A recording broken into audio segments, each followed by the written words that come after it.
And welcome to the Merry Boozers channel, guys. Tonight we have a really fun night planned for you guys. We have some special guests sitting in the wings. That's right. I really am. I'm always amazed every time. Is it acting weird right now? Look kind of weird. Maybe that's just our end. I don't know. But we have James and Alpha from Motion RC joining us tonight to talk about some of the new products that have released, some of the other stuff that has been out for a little bit now. So without further ado, let's get these guys in. They're all the way in the wings joining us tonight. So get them on over here. Say hi, everybody, and we'll start talking to them about all these new products and things that are coming right now. Welcome. There's James. What's up, guys? How you doing on this beautiful Sunday night? Hi, Alpha. And Alpha, we're glad to have you here also. Thanks, guys. Thanks for having me. So, hi, Lori. Well, Alpha, Alpha's actually in studio right now. There he is. There he is. Yeah, that's what he looks like right there, guys. For all of you that wanted to know, they modeled the drivers after him. But the first thing I wanted to say is that I was just completely blown away Friday with their new release. Yep, the ships. I was totally surprised, and I know everybody else in there was, because everybody else was guessing it was going to be an airplane. And not only that, but a complete new line was just a total surprise. Yep. And the quality of the models is fantastic. When Alpha was saying they had wood decks on, right? And then you've seen the detailing of the ships. I was just amazed. Me too. Congratulations, Motion RC. Yeah, we're happy to see it. We've been doing boats for a long time. We haven't been doing them on the channel as much. We've just started bringing them in, but me and Dad have been doing boats for a long time, so it's going to be a lot of fun to get into some battleships. We've been doing sailboats for a while. As the guys here on the channel have seen, we've got the sailboats now too. Yeah. I do plan on writing up a Hobby Squad forum on it. I just have not had a chance to sit down and do it yet. The sailing boats and the power boats were always something we did on a. Of course, we're here in Florida, right, and we have the lakes all and around, everything, and they're in my backyard, so it was always easy. But we always did that at a Thanksgiving, Christmas. It was always a thing that we'd get together and go drive the boats out behind the house. Yeah. So it'll be fun to get some of the new ships. Well, you don't have to drive to the. Right. You don't have to pack up everything. We were always there, and it was kind of like, let's enjoy the day after we did everything. So right. That's part of the hobby there, right there. So, what are you working on tonight there, James? I see you've got the Yag Panther sitting in front of you. I got the Tank Destroyer, which I got a little bit ago, and I haven't had a chance to do anything with it. So I was going to do it anyway tonight. So then Weston said he was talking tanks, so Alpha was going to join in. So I said I might as well. I'm just going to hang here, sort of do my thing, answer any questions you guys want. But I love this thing. This was the one that I really, really wanted when I first saw him. I don't even know why, because it's the one that doesn't have a rotating turret or anything. It's just, I just like the idea that the Germans either got lazy or they couldn't. They just said, we got to slap the gun on something, make it move and go. Like, we have to shoot tanks. I think the reason that it didn't have a moving turret is it had such a big gun in that tank that it couldn't sustain it from the turret. I think. It's awesome. It's an awesome tank. I just like the idea of it hiding out in the bushes. Like, imagine walking up on this, and not knowing that was just there. But it is significantly sized. It's the same base as the King Tiger. So the King Tiger's one. You've seen the King Tiger up close. In fact, I could walk him over. Actually, I don't have wires on my headphones. So I can bring it over now. The one that you've dirtied up. Man. You can see. The actual base of them, but this is the upgrade version, so infinitely lighter, but almost there. King Tiger just a little bigger, right? So you guys can see it, But I thought it was going to be smaller. Actually, I wasn't sure. I didn't realize that it was that much big or that big of a tank either until you sent me the picture and you're like, look how big it is. Yeah. Because the first one I got early was the Sherman, and Alpha, they sent me this one early, so I just sort of assumed, but, you hear they're all 1/16 scale, then you're like, well, the other one's got to be bigger, but, Right. I actually really liked the Sherman, man, it was. He was up against some. He was up against the wall there. The good news is they had 3 of those to every one of theirs, so. Yep. Yeah, Sherman's multiplied like the coronavirus. they spread fast, man.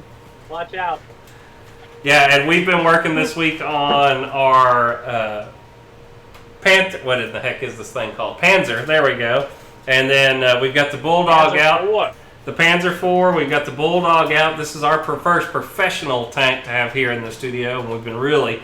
I texted James earlier, guys, and I said, there's something about the Bulldog. I really like this tank. After seeing them all in person, I think the Bulldog might be my favorite tank of all of them. After seeing them all in person. It's cool. It's just a really cool looking like tank. The Tiger one. I know the Tiger is just menacing. I like it because it's a hard choice. The Tiger one is the one that's just my tank that is. Well, we got them all, so that's the good news. Well, we don't have them all, but we got a good selection. Personally, I'm definitely more into the World War II tanks than I am the modern tanks. Like the Abrams is cool, but doesn't do anything for me. T-72 is kind of cool, but like King Tiger, Sherman, like I want a T-34 now. Like gotta run through the Eastern Front and catch them on the other side. So I've got to get one of those, and I want the 2 that you got there, the Tiger 1. So when they get back in stock, I'm going to be buying. I mean, they just look so cool on a shelf, let alone to be able to play with them. Like I said on our show numerous times. Yeah. You got kids and you want to get them into RC, the tanks are about the easiest way to do that. Just hand them the sticks, and they really can't mess them up. Don't let them drive them into a wall. They might break the boom or something, but you can easily get your kids started with RC and some fun. Like, my son loves driving over Matchbox cars with the tank, Like, it doesn't get old. Well, Wesley has really did himself out this week on this tank here. I hope this thing comes across in the picture as well as it presents itself in person here. But get in there. He's pretty well did. I'll give Goodiac a shout out, $24.99. What's up, Goodiac? I saw the light burner a minute ago too. Light burner, Timmy Teuton. Man, you guys could retire early. Oh man, I hadn't even been able to see him right now. We're working on camera angles and everything else. But thanks, guys. We really do appreciate the super chats. Oh yeah, look at that, Gooniac. Thanks, man. Gotta spread the love. Lori's moving it. It's hard to read it. To the guys, while I can. Boats and tanks, you guys are awesome. Keep up the great work. Gotta spread the love to the good guys. While they don't care for the boats or the tanks, you guys are awesome. Keep up the good work. Thank you. I couldn't read it. It kept flying by too fast.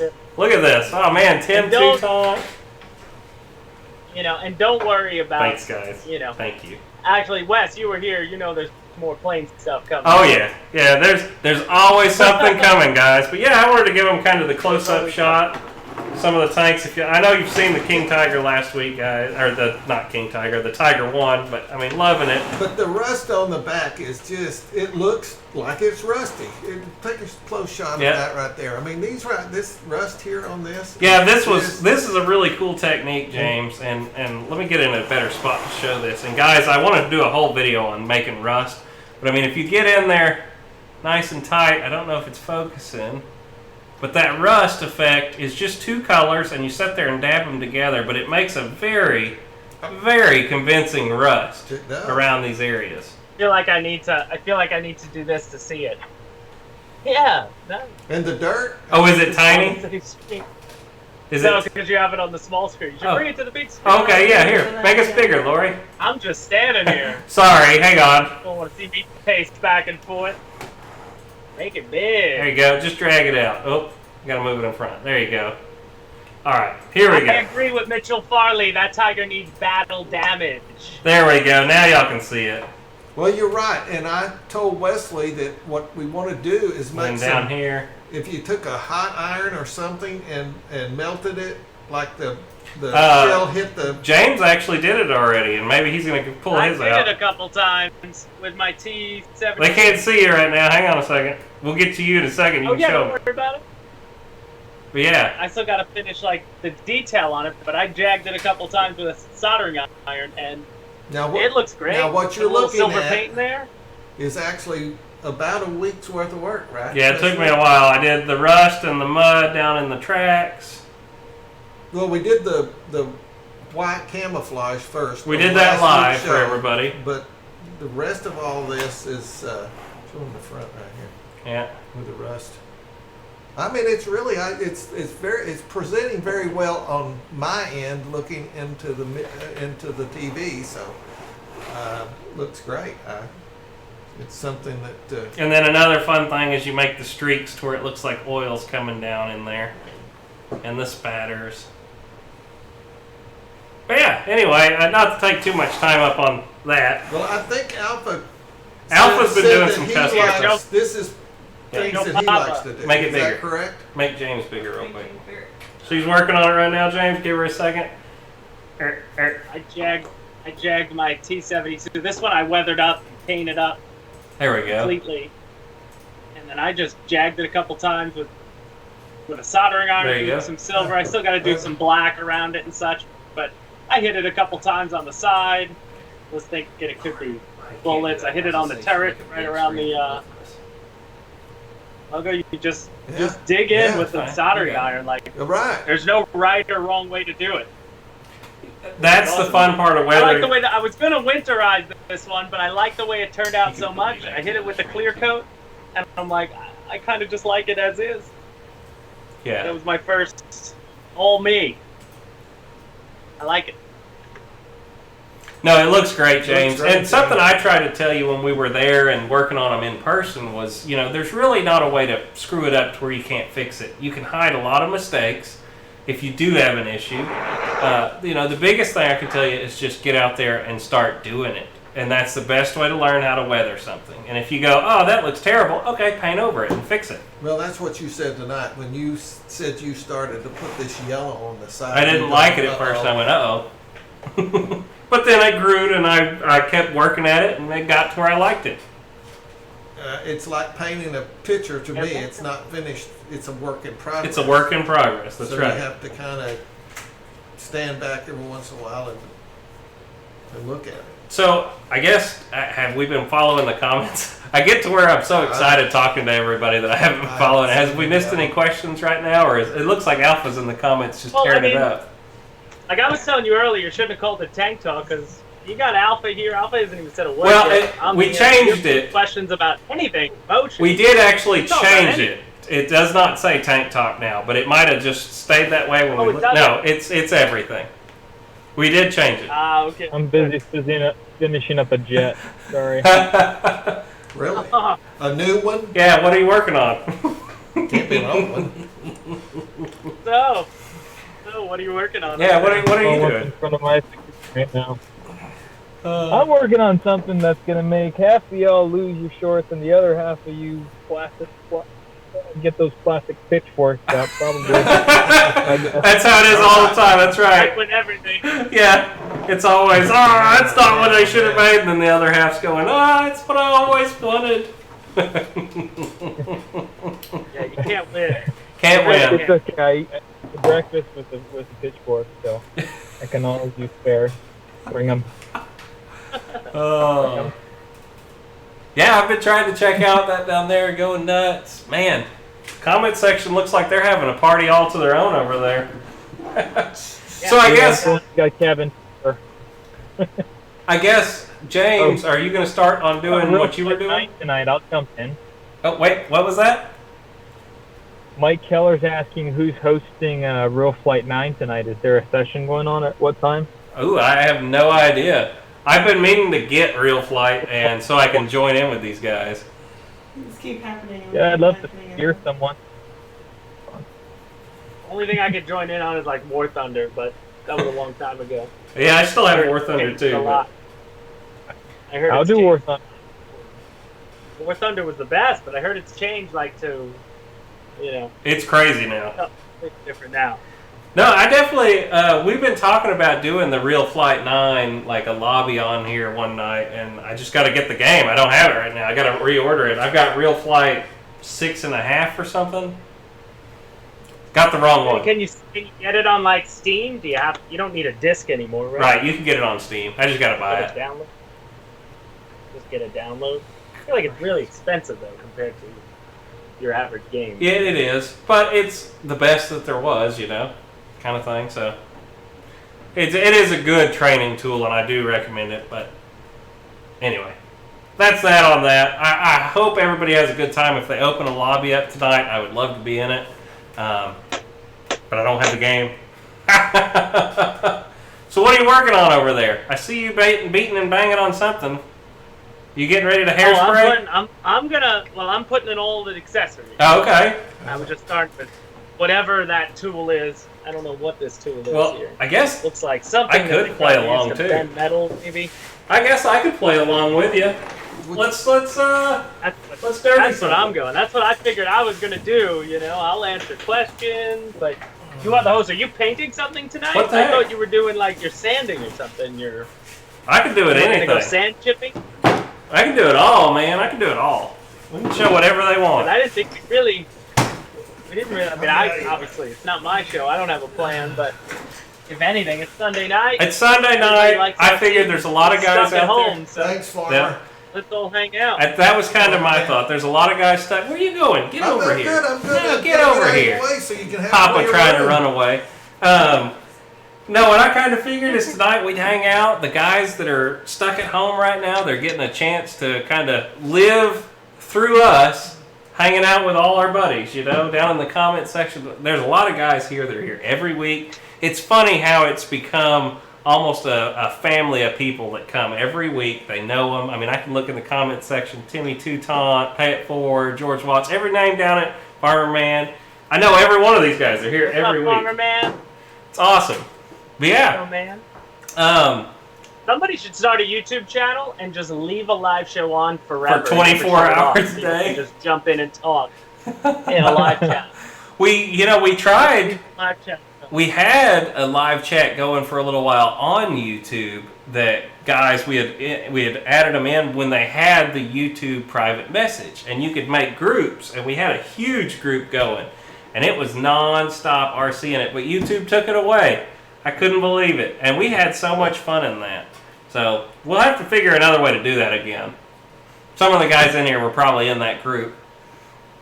Jeff's Custom RC. I have RealFlight 6. Hey, me and Jeff can play together. That's what I'm saying. I still got the old one.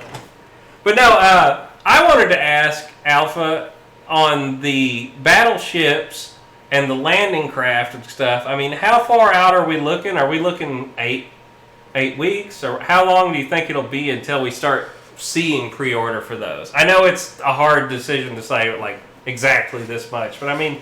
Oh, no.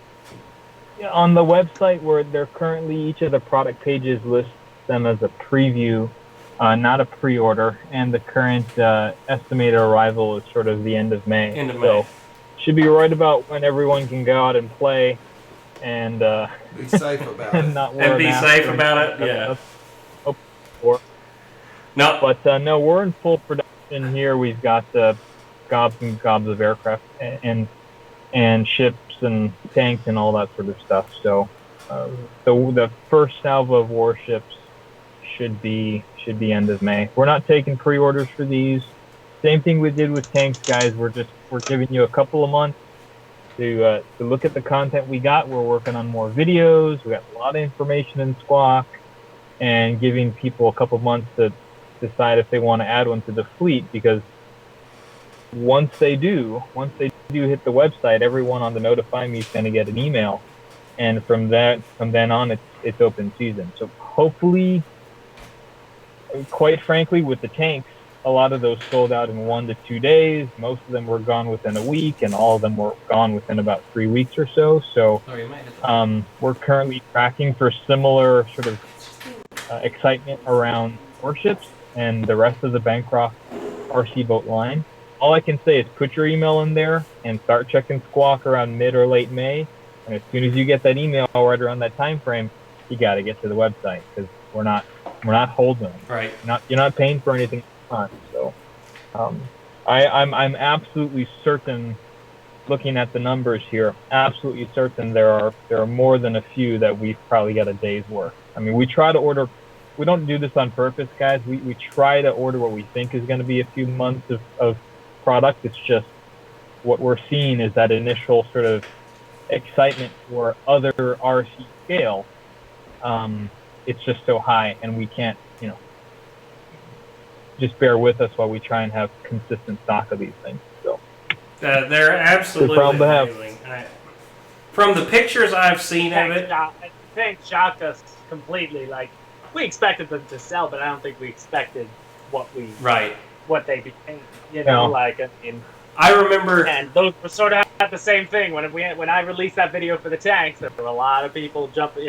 Everybody's like, "Oh, tanks! What are they doing?" Blah blah blah. And it's like, "Oh, this," and then next thing you know, everybody's running out and grabbing tanks. I remember the night they came out, I pre-ordered the Tiger 1, and the next morning when I woke up, they were sold out, and I was like, "Holy cow! I'm glad I bought that right then." Oh, you ordered it? Yeah. Or not pre-ordered. I ordered it the night it came out. I wanted to do a live show, so I have to order like everybody else based on the stock that's there. So they got released. Like, the warehouse was working hard to get them up on Friday night, and I guess the warehouse they got them up, and then they just all left. And I put in my orders through the warehouse, so I knew we were gonna unbox them by next Friday for the live show. So I was like, okay, I gotta order some. I put in an order to my warehouse guy. By the time they got in Monday morning, the two that I had at the top were gone, so it was sort of just take what's there. That's sort of, I think, just so I could do. I think you had messaged me. For everybody. I think you had messaged me. You were like, "Oh, I really want the Tiger and the Panzer," and I was like, "Oh, that's what I ordered." But what I'd like to be is a little fly on the wall that while they're trying to make the choices of like the ships or the same thing, with the airplanes or whatever. How do you choose? How do you start choosing something that has got that many choices or venues? And then we got the guy to ask right here. Is it done by? How do you actually choose? It's two different things, though. Like an Alpha probably just because Henlong has been around for 30 years. Right? But somebody still had to go, all right, we're going to make a Bulldog. Obviously that's their team. But then Bancroft is now, that's probably a whole different story, right, Alpha? I mean, that's our own line. For both of them, it's algorithms and math, and it all comes back down to feedback. I mean, we've been camping. Everyone on this podcast has ever posted anywhere online.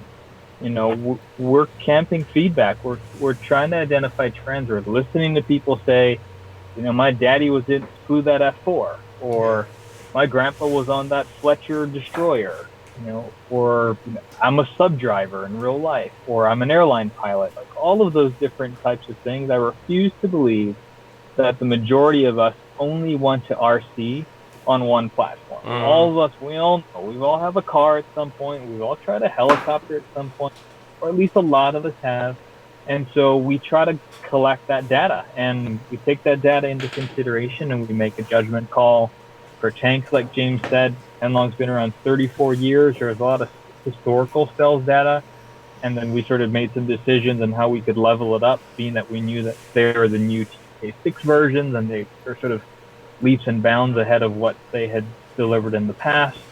With Bancroft, with Grofner USA shutting down, and there being sort of there's a chasm for that market, we thought this is the time and the place, and we could really put our stamp on these products and again make them better, make them RTR, and we think X amount of people are going to agree with us. Sometimes we're wrong, but most of the time we're not, because our community is really good at letting us know what they want and what they don't want. So it all comes down to I always see y'all. A think tank sitting around a table finally at the very end saying, okay guys, here's what we've decided. Now everybody put their hand up for this one or whatever. You just kind of your mind wanders about how actually it finally comes to, yep, that's the one we're going to make. Hey, I'm gonna fire this up real quick. But that's, I know everybody thinks the same thing I'm thinking about how actually you make those decisions, and I think you answered that very well. Yep. I figured I'd run a tank around on the table real quick for guys too.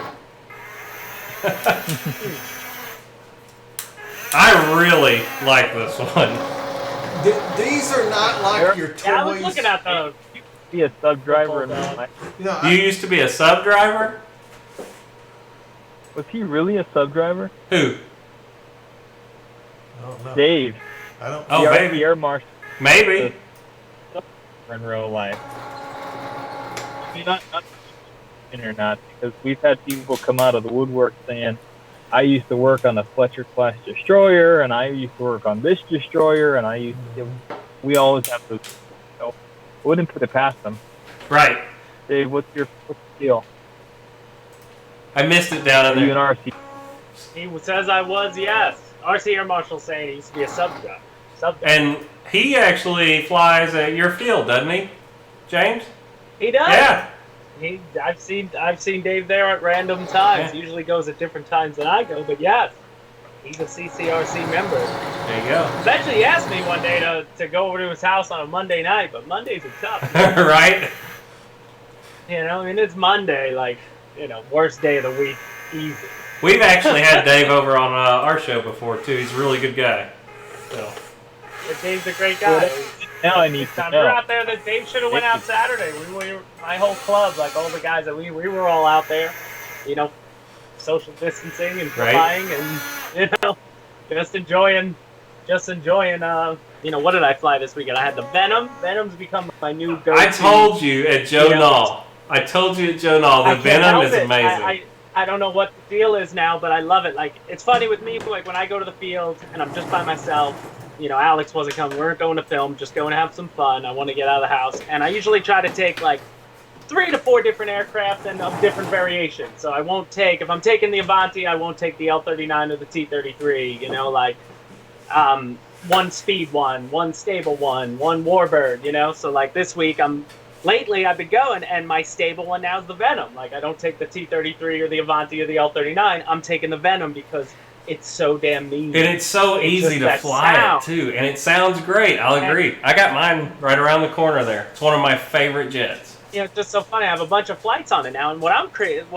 wild about is, you know, and you've seen our field, obviously, on the videos, but, you know, the other day we had a little bit of a stiff breeze, but I just goosed the throttle to take off, and it's off in about 15 feet. Mm-hmm. Like, it's just gone. I'm like, everybody's like, wait, what? Like, I'm like, dude, it's just... It's like a big glider. I was racing around. It's an amazing airplane. I was racing around.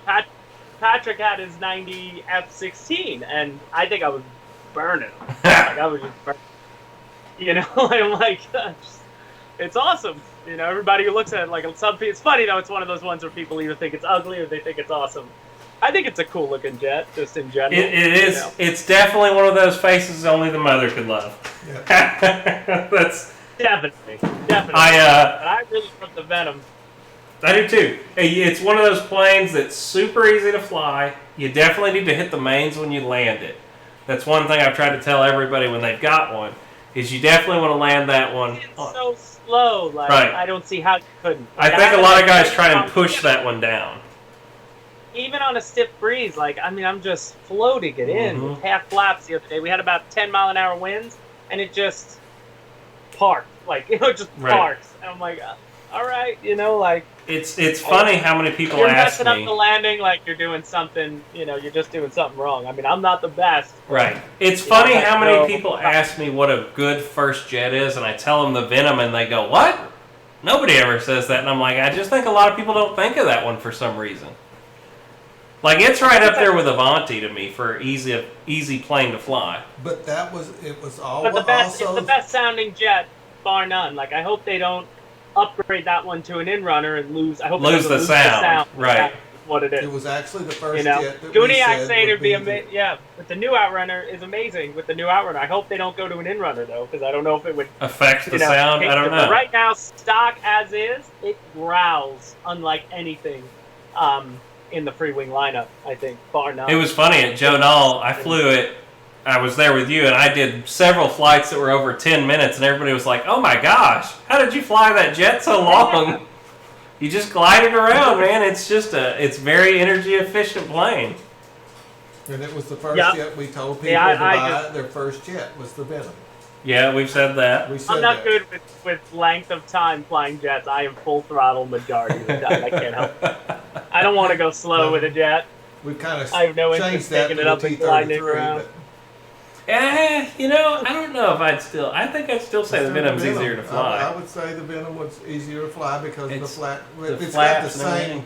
It's thing got as big the wheels 33. on it. T-33 is a really good airplane too. It's a hard choice. I'd say somebody would be fine between either plane, but yeah. Yeah, I mean the T-33 is getting more life when I'm just goosing it around. Like it's definitely Yeah. more efficient probably than even the Venom, but something about that growl to it. Right now, it's how it is. It's like if you have too many planes, you get into one for a little bit, and it's not going to be till you take something else, and then you you almost remade in certain planes because you haven't flown them in a while. So I went to take out the T-33 that you fixed for me, but then it got a little too windy, and I'm like, I'm not going to have the same thing happen to me that happened last time. No, the T-152. Oh, yeah. yeah. The fuselage was snapped when we fixed it. Yeah. Well, yeah, that was my fault. We tried to fly it at like 20. Oh my gosh! When we went out to fly, guys, it was awful. Like nobody was flying, and there people were lined up watching us. Like, all right, let's see this. I went to take off. I think I was at 25% throttle, just starting my rollout. And the air just lifted it up and smacked the nose. Yeah, it went like a foot and took off. Like, oh. But Like let's not do that. let's not do that again. Yeah, and then I decided to fly my Mustang through your Lippish. That was a good time. Hey, have you? Talk to the people. I know. What do people do. I'm trying to keep up with them. They're flying by. Alpha's talking away down there. They're talking submarines. And Was everybody service- flying this weekend? Yeah, I mean, let's see here. What's going on? Just Farmerman said he's seen a free wing T-33 with a turbine. That doesn't surprise me. Actually, somebody put one up on Facebook today. They had taken an A10 and done 2 turbines in it, in one of the faux ones. It's amazing how many guys are doing actual turbine engines in the free wing models. Unbelievable. It is. If I'd risk it. I don't know if I'd risk it. Yeah, Paul Applebaum, And again, I like believe. me personally, I really Applebaum. have no interest in flying a turbine. Now, okay, Alpha, what was that? Paul Applebaum is the guy on YouTube. He's doing I've been following his T-33 conversion series to turbine. He's got 5 episodes or so over the past month. Really nicely done. It's Paul Applebaum, Appelbaum. He's putting a Zyko X45 in there. So sort of like the King Tech 4.5, but similar but different power plant. But anyway, I'm going to link him to people in comments if you guys are curious. The nice thing, I mentioned this is one of the Easter eggs for the T-33 a month or so before its release, is people were asking, are you going to make a turbine jet? And I said, no, but this one is not yet. But this one will be a good candidate for it. I said something to that effect. Because the T-33, like a couple of the other aircraft, the L-39 being one of them, it's no secret we sort of size these for. We're trying to in the Venn diagram between EDF and turbine power plants. With more recent aircraft, we're trying to trend towards turbine friendly. I'll call it. I mean, for liability purposes, I'm not going to call it turbine ready, but there certainly is still a lot of people are finding sort of turbine friendly as far as how they go together, where the hatch is, where we end up placing the EDF, the length of the exhaust outlet to facilitate a pipe, overhead clearance for the ECU, like those types of things that no one's ever going to see if you're only a battery guy, which is fine. People who are turbine drivers sort of see, oh, that's nice. They sort of did it this way. It's easy to drop this thing in. So we're trying to speak to that crowd as well. Awesome. I mean, it's crazy to see it. I mean, the guys that have done it. I'm going to do a little weathering with James right now while y'all are doing that. Something for everyone. Doing some pastels action here. You're doing pastels with forever. well, Easter's coming up. Oh, hey, have you ever tried this? I'm telling you. Guys, have you ever tried pastels? Have I ever tried that? Yeah, it's super easy on your tank. I am a noob. Take you some pastel, Everything. rub it around. Everything is new to me when it comes to detailing, but I love it. I mean, I was so pumped to sit here that night and do the T70. I can't wait to do this one. I don't know what I think I may do winterizing on this guy. I just didn't want to do it to the T72, but I think I'll do it to the. This is What? the Winterize T34 when you get one. Don't winterize. Yeah, that's what I'm thinking. The T34, I mean, again, I don't know. I keep going through. I've been watching that World War II in color again, rewatching it, the 2009 version, and just rewatch, like, all the T34s, like the footage. And then I sit there like crazy trying to find the names of the guys who were standing there in World War II with cameras. Because I'm like, that is, as a cameraman, like, I'd stand on the side of an NFL game. I don't know if I'd stand in a war. Like, unbelievable. I've got a somebody question was for even there to get Alpha. that footage. I'm changing the subject just a little bit, but Alpha, when we looked at all the ships and boats and everything, you had two favorites. But I think by just looking at the footage that you had, my personal opinion, I like the Fletcher class destroyer because of the way it cut through the water, and it would probably look good at speed. What was the two that you really liked the most? I forgot which ones you liked. Oh. The Missouri and the Yamato probably. The 1/200th scales that we brought in, we brought them in for a reason. They're for all intents and purposes, they're new. They're certainly we're the first ones who are going to have the most of them all at one place. So we wanted to bring them in. There were a couple of iterations of the Missouri that we saw in the early days. We've been working behind the scenes, obviously, for a long time now. You don't just turn on a brand with 14 warships and a bunch more in the hopper, overnight. Yeah. But we saw some changes we wanted to make. So to answer your question, I love the Missouri because I spent sort of the most time on it, getting it right. I have a lot of personal connection, having worked at Pearl Harbor, knowing the Arizona Memorial and the people there, and the Missouri. Those are docents or friends of mine there. So that's a boat that's seen on the water means the most to me personally. That being said, if I had to pick a couple others, the Fletcher's near the top of the list because it's the 172 scale. It's a little longer than the 1/200 battleships, even though it's a destroyer. So that 172 scale, Papa Boozer, I think what you were seeing in the video is that because it's a larger vessel, the wake action and sort of how the bow cuts through the water. It's a little. It reminds me of scenes of the Fletcher class going through the water. Exactly. And when Fletchers would turn, or a lot of sort of narrow beam destroyers are maneuvering, they sort of list a little bit, and this one does. It has characteristic sort of list. It'll lean into a turn. List, not lisp. LAST. It sort of leans into a turn, like in this nice, realistic way. So, and that's more a function of it's a larger relative scale. So the water obviously is not going to scale up. A smaller, if you were to put in a 1/350th scale or something, for example, the bow wave's going to go above the deck, and that's not very realistic. And one other that one's definitely on the top. I got one other question. Did you, since I've always watched the Fletcher class in high seas or anything, did you ever go out when there was a lot of wind and waves to test that situation? Oh yeah, so the best thing about my job is just like with airplanes, and we're trying to crack wings mid-flight, as we saw with that inverted airliner video we shot, or that we publicized. We shoot a lot of those. With tanks, we're trying to run them through mud and run them through water and see what they can take. So it is with vessels. We tried to sink them. That was the game. That was the goal. What is it going to take to overheat a motor, to run it aground, to crack a hull? What height can you drop something, and how many things break off of it at a given height?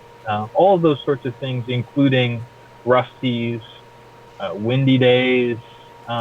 are things that we're trying to do. So someone had asked in Hobby Squawk, maybe it was on our live episode last Friday, do these things capsize? The answer is no. If they did, we wouldn't have brought them in.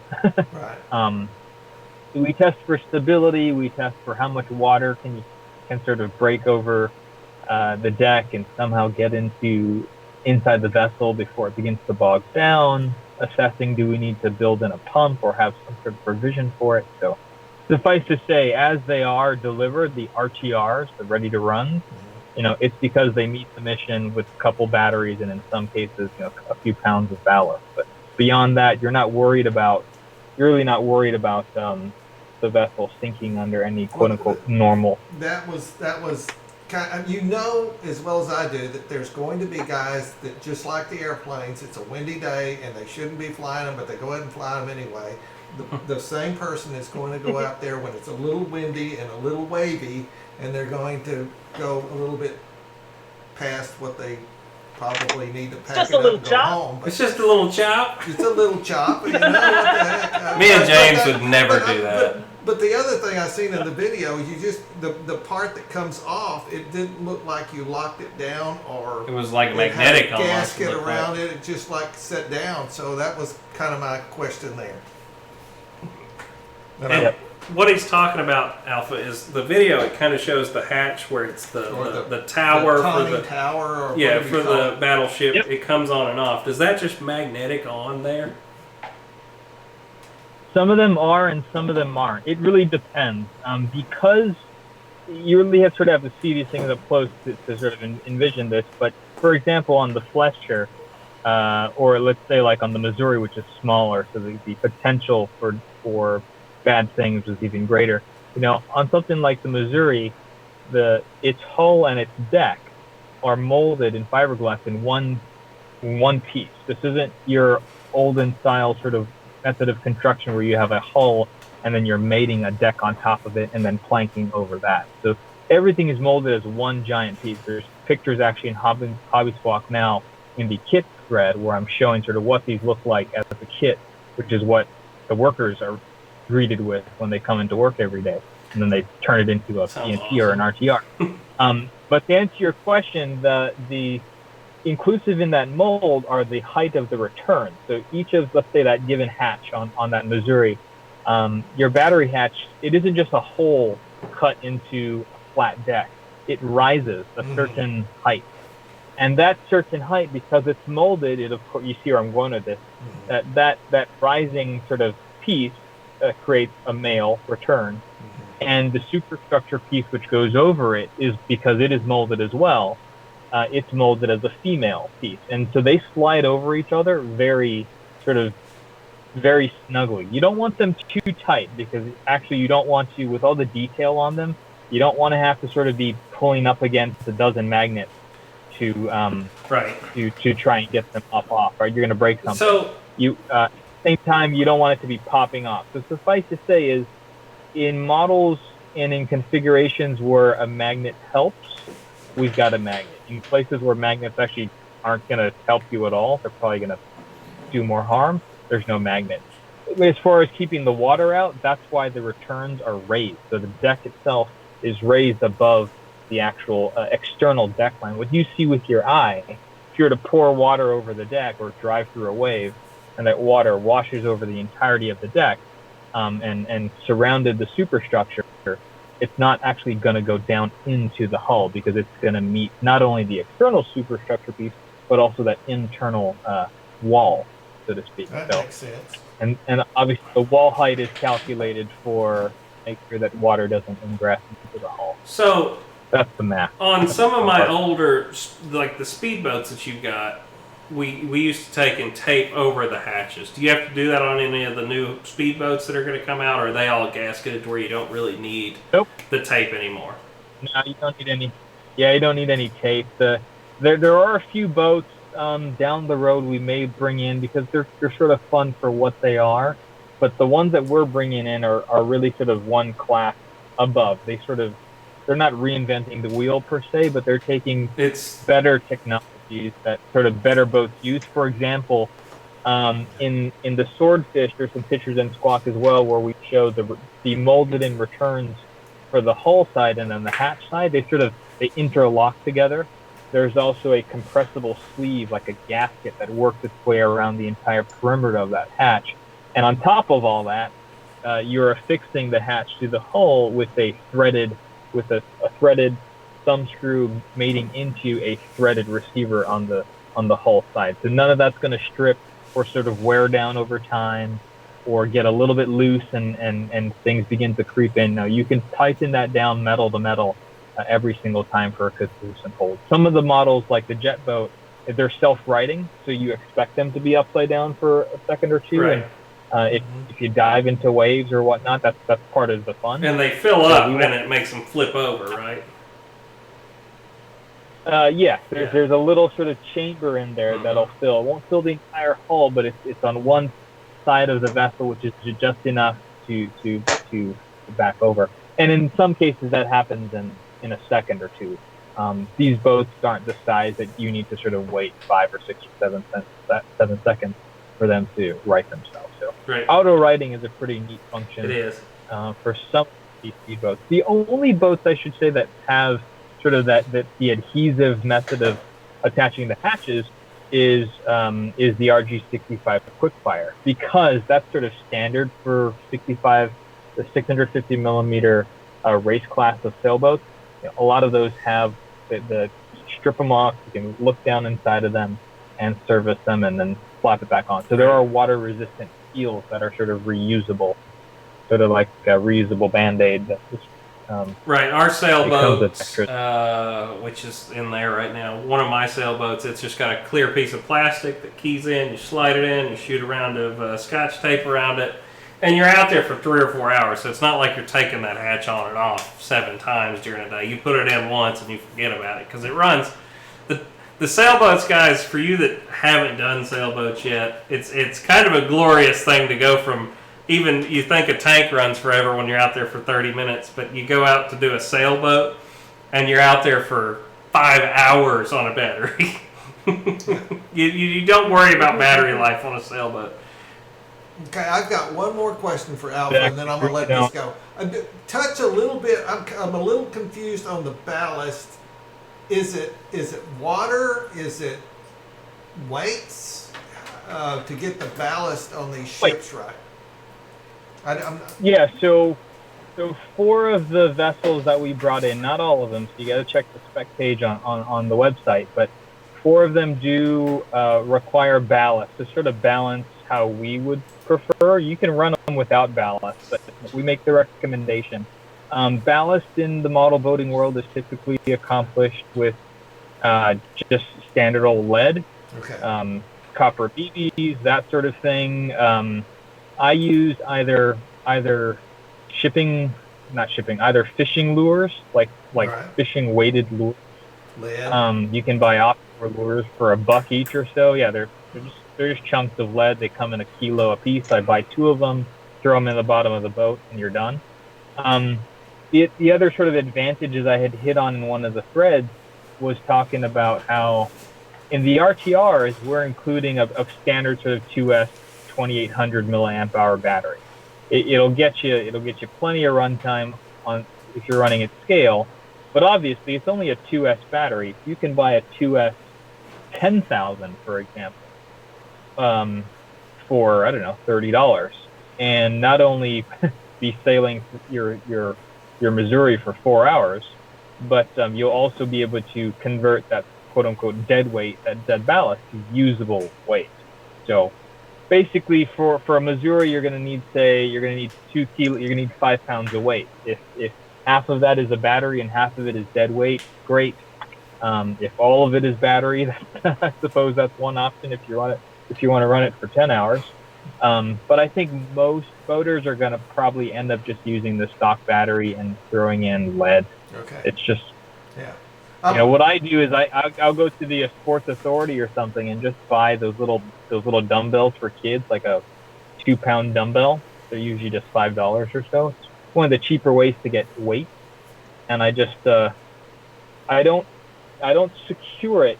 The idea is you don't put it in full time in the vessel. You're going to use a Velcro strap or something to put it in while it's in the water. But when you want to pick it up and go walk it into your truck, take the weight out. It's usually about a fist size worth of weight, what they end up looking like. Okay, well that's a good. I was kind of confused about the ballast. I understand about the ballast, but how you were adding ballast to the ships. And I think you did say if you wanted to ride a little bit lower in the water, like it's maybe a tanker one day that's going to be fully loaded or not loaded, then you're just going to put more ballast in it to make it look like it's carrying more weight over time. Exactly. Yeah. And if you're going to be bouncing around, if the water's a little choppy, I tend to weigh it down a bit more.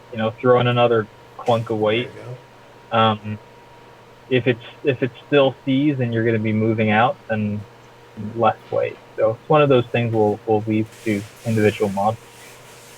All right. Let's check in on James over there. How's the assembly of the Gag Panther going? You'll make it bigger real quick, I Lord? love all the little. So simple. Yeah, I mean, you guys. we'll make it a little bigger, This James. one doesn't come with much, but Yep. you get the little details, the tools. Hang on, and she's making your cables. screen bigger. I really like the cables. There you go. Well, there we Hardly go. There we anything. go. We got the full screen now. It's a sweet looking tank. Yeah, it's a good looking tank. I love the I think exhaust. the battery's in it. Love the big exhaust. I'm not sure if it's a puffer like your. Throw a battery in that bad boy. Let's find out. How to do it. Mm. Yeah, the track. So I'm gonna do all the the dry brush. I can't wait to dry brush it. That's become my favorite thing. Good night, do. Tim. Just hit the silver, hit the tracks, and let it rock and roll. But yeah, I dig this one. Something about it. I don't know. Let me get these last two bits on All right, we'll check back in with you in a can't really second. We'll join see in you on fired up. on that boat conversation yet. But man, I can't wait to drive one around. The last time I drove boats was Joe Nall years ago. For my old job, they had some boats, and it was always fun. To take a little, You can to switch do back. something a little different, and the speed of it is fun. Boats got No, some Wesley, good we're speed going to have to to get them. these things out in the dirt. I know. I know. I've had one thing after another. I have played with mine already outside, and we talked about going out and actually playing with these today and filming it, and it just didn't happen. So we've got to get all our tanks out in the outside and film them finally out there for you guys to see them. Well, I hope we're going to be able to do our Joe Nall. Our tank city, yeah, that was going to be awesome. I'm hoping Joe Nall happens, but I'm starting to have my doubts. Just at the rate this is going, Yeah. they said they're going to announce April 2nd, Okay. so We got a few 10, days. 10, 11 days. Yeah. Let's all hope and pray I that don't- doesn't happen. But And even if it's on, I just obviously I'll still go. If it's on, I'm going. But I think you're gonna get a lot of people who just aren't gonna go for the right reasons. Right.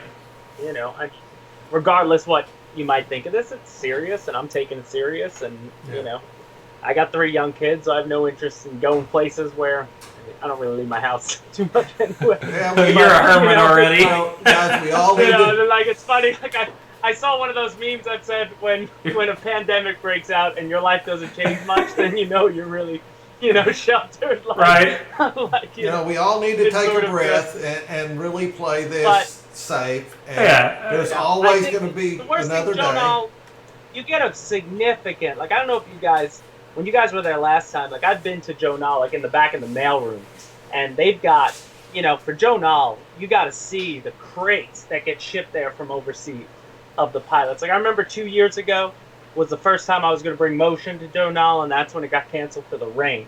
And I know a lot of those guys that I've seen there, and it was devastating for people who flew out and had to leave when it was going on. Spend all that money to fly your planes there. To do that, that's probably a big thing. So I think already with the travel ban and stuff, I don't know when that's going to get lifted, but even if it does, I don't know what prices for plane tickets going to skyrocket as ship. I think you're losing a lot of the Europeans already. And obviously worldwide. There were guys there from Hong Kong, and servo companies go there, and people from China, probably people Alpha knows, at companies that he goes up and meet. They'll truck out for Joe Nall. Alpha So probably I think comes you're already out. going to lose them. and then you're going to lose just a lot of people. I mean, who knows? Like, now they're saying the state by state might happen where you can't cross states. So, even if Joe Nall goes on, I think it's going to turn into just a really nice fly-in, but it's not going to be Joe Nall. Which maybe Fall Nall will be the big one this year. Who knows? Yeah, like that's why they started Fall Nall the first time, and it turned. The first year was huge for Fall Nall because a lot of people said, "The hell, I'm going," and you remember. I mean, that Fall Nall that first year was awesome because I think the weather in September is much better anyway. It's cooler. May show. It's a whole lot cooler. A lot cooler, a lot nicer. Except for last year, it was hotter than heck when me and you were there. Yeah. And last year I'd been to Nall now 8 years in a row. So. Last year, I remember, like a couple of years ago, it started to thin. Now, I can't attest too much to the vendors. I know a lot of guys say the vendors, not going. Like, obviously, we don't sell at a show. A lot of vendors don't just because of the way the world works. If you have an online website, it's hard to risk all that money, shipping a lot of product over. And what if you don't sell it? Then you got to mail it back and blah, blah. When you have a good operation online, right? We just go to show and demo like so many vendors do. But I felt last year's Nall, I think, was the roar back because of the year it got canceled. Last year's Nall felt great. I mean, the main line was packed, the electric line was packed. I mean, it was really packed last year. Yeah. Yeah, I mean, it felt. I think like that was the first time I actually met you.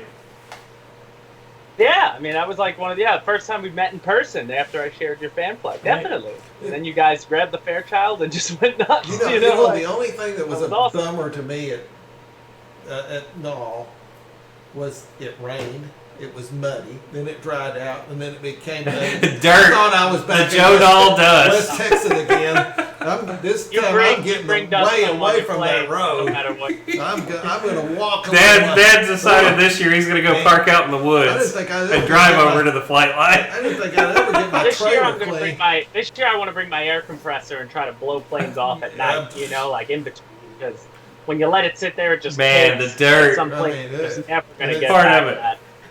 But that's the only thing I could say bad about Nall. There's really nothing bad. You're nitpicking at this point. Yeah, you're nitpicking now, but that's the only thing I just remember going, I'm back in West Texas again. Yeah, can you believe, let's see, what was it, a year and a half ago? EQRC, I got a Yak Panther, or Yak Panzer. Oops. It's a Yak Panther. It's a tank destroyer. I'm just putting her together. And let me pop a battery in her. I didn't put the hubs on yet.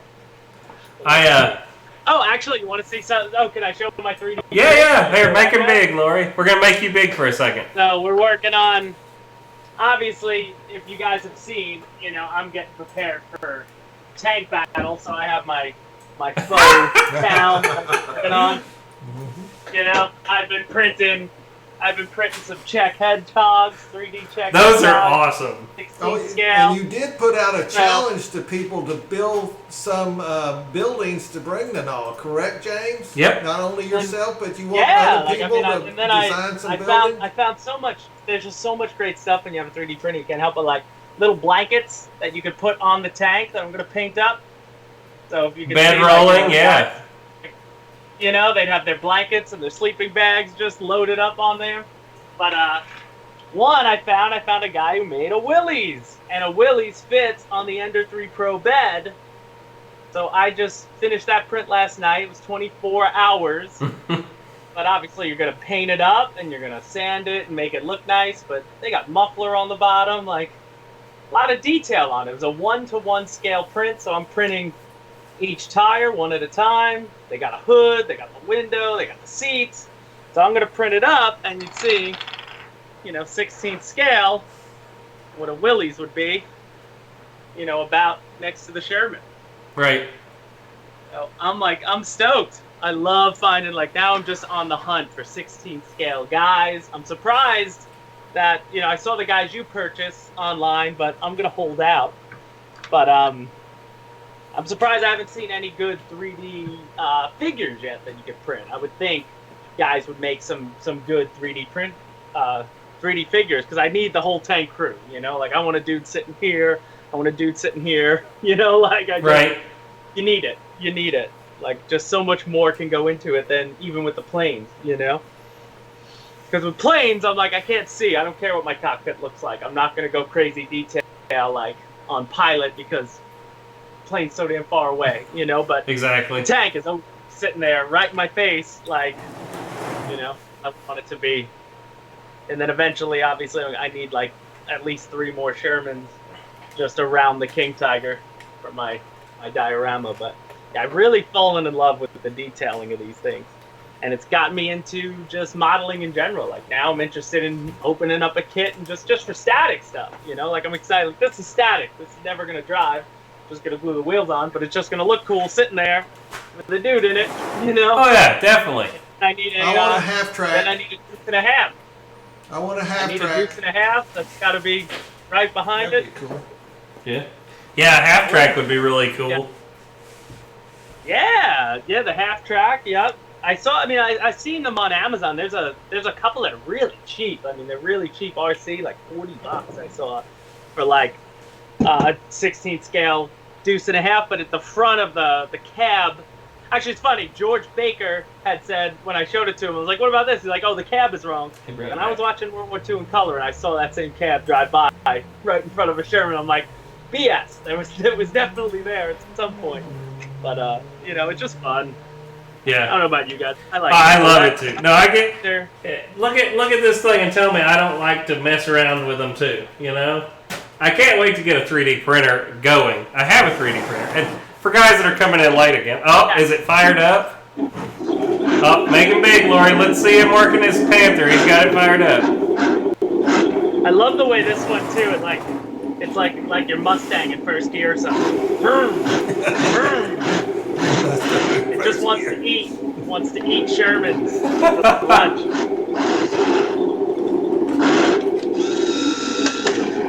I love it. Let's see if it smokes. Yeah, oh yeah. I might have to put into it.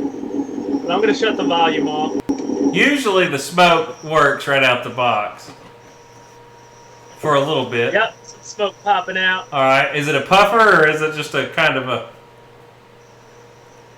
Well, now all in, you know, if I'm being real, this one was, somebody ordered their Yag Panther on the first one. They ordered a Pro. We sent them the upgrade. I saw the guy said he returned it on Facebook, so I called the warehouse and said, I need that. You're like, hey, I need that. So I talked to him on Facebook. He's like, yeah, I ran it, and then I realized it, you know. But yeah, there's some smoke. There it is. I see it. Yep, I've seen it. I don't think it's a puffer, though. A little bit. Yeah, it's a puffer. Yeah, there it goes. Poof, poof, poof, poof, poof. The smoke machines in them is so cool to me. It is. And that feature. We're working on. Oops, sorry. We're working on a smoke upgrade for that Fletcher Papa Boozer. So that really? one and some of the other war kits. There's Yeah. I think I'm telling you. but it's sort of our own spin on it, and it produces. It wouldn't look good in a tank. It looks like the tank's on fire. It's probably 5x the volume of smoke. So there's upgrades for stuff. Just something to look forward. Well, another thing I want to do to the Fletcher is actually the little guys that fit on it. It's gonna yell to put some figures on. Some little men. They should put IR on the boats. There you go. We can have battleship versus tanks. Oh man! Land and sea battle. Oh man! And that's what I want too. The landing craft I think is my favorite in the lineup, just because I'll be able to put the Sherman into it. It's pretty finish. cool. What Alpha didn't finish for us on video was driving it out. He didn't bring his tank battery. But here's another one. I mean, thinking out of the box here. Here's another one for Alpha LSTs. I mean, an LST. Yeah, we've got a couple guys in Hobby Squawk. I think it was CCAT who teed off on that subject. Between LSTs and larger vehicles, the idea of having a WASP class transport, for example. That had a little, at that scale, it would be a tiny little hovercraft. It's something that could come out of it. It would be pretty neat. I don't think I could get the helicopters to fly. They'd be sub-micro. But, we're looking at LSTs. We're looking at hovercraft. a couple of guys. There's a good thread going in there called Warship requests, and people are asking for. I want an LST. I want a Mark III, for example, so you can land a Sherman. Those LSTs are those really, really large ones, not the LTM3s like what we've got. All the way towards like modern, like a Wasp class carrier, not World War II, like a modern amphibious assault class. They're called the LHDs, like a landing helicopter dock. A Wasp class LHD with Ospreys on it, like that would be fun to have. But I think the point here where we're trying to go with this is trying to explore and speak to people who love scale for scale. I mean, I'm a scale aircraft guy. I'm never going to apologize if it's inconvenient that I happen to be a scale tank guy and a scale boat guy and a scale everything guy. Right. I mean, we're going to do what we can do to scale everything. But at the same time, we're trying to speak to the existing guys who just like scale for scale. We're also trying to attract people who want, like James. Like, he's a tank guy now. Never thought he would be 5 months ago, but here we are. I never thought. And now he's looking at a Missouri and a Bismarck, and he's like, I like the lander. And that's what we want to hear. We want to see people saying, well, I've got a tank, but I want to put it on a boat and drive it over there and deploy it and then go have an IR battle. Like, just having the entire ecosystem, that battlefield, being RC. You could have the dirigibles. You could have the anti-aircraft balloons. I never even thought of a blimp. A blimp would be something different, or a dirigible, however you want to call it. That'd be crazy. I did back in the days when we were to go to the basketball games. I mean, you could make a fortune. Well, they did have right. They had them then, yeah. But the airships, man, that would be cool. But the wind is gonna. If airships have the what was she, the Jersey, I believe. I'm forgetting my dirigible history, but the one of the first U.S. naval rigid airships, as they called them. I mean, these things were very important. Right. I mean, the Akron, I believe, was classes, but if I be correct. But to have something like that's naval history, that's scale, that's RCable, that checks all the boxes for me. Like, I would love to have something like that. The barrage balloons at Dunkirk, maybe you're not going to move them around, but you can still sort of see this battlefield of RC. In the same way that with construction, we've got the excavator and the dump truck and all those sorts of things for people who want to dig holes and build piles. We could do that with tanks and boats and landing craft and have the aircraft overhead and have the rigid airship. Like, I don't see how that's not exciting to like anyone. Right. I'm 67 years old. It's exciting to me. My dad the other night when we pulled these tanks out, he said, I couldn't have imagined having something like this as a kid. I could not imagine that when I was a kid. I would have never quit playing with it. Well, when I was a kid, there wasn't anything this detailed or this. I mean, I even as a kid, I looked for something that was realistic. And back in my day, they didn't make it. I mean, it was kind of like, okay, it's close, so here it is. But these things, they're on the money. I see a 12-year-old, 13-year-old kid just going crazy with this thing. I mean, there are certain things that you have to warn him to not do, like stick his finger in here. But other than that, I see a young market out there for these things. Yeah, not just us oldies. I got into aviation because of my father and RC planes, but I could see somebody being just the same way with tanks. Their dad loves these tanks and has 15 tanks up there, and he grows up around them and goes, "Man, I want to join the army. I want to be around this tanks." Is a way to get out in the backyard with your kid and be interactive with your child. The good news about the tank too is your kid can't really run this into the ground at 130 miles an hour and explode it. With a little bit of guidance. The only thing I get nervous of with my kid is if I'm running him upstairs, is if he drives it into the wall. So I give him the Sherman. Right, the shorty. The short, the short barrel.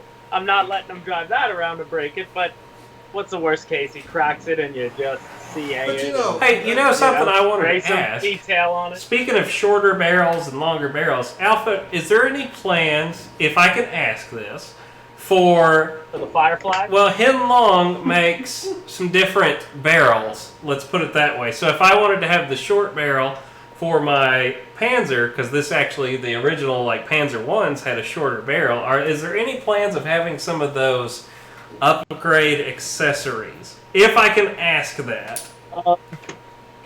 You can, because it's not an upgrade. So Heng Long makes the Panzer 3. You've got the Panzer 4.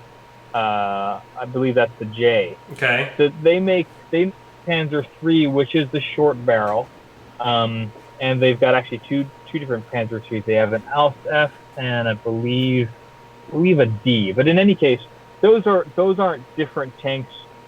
Those aren't upgrades for your Sherman. For your Panzer 4. Those are different. They're actual different models.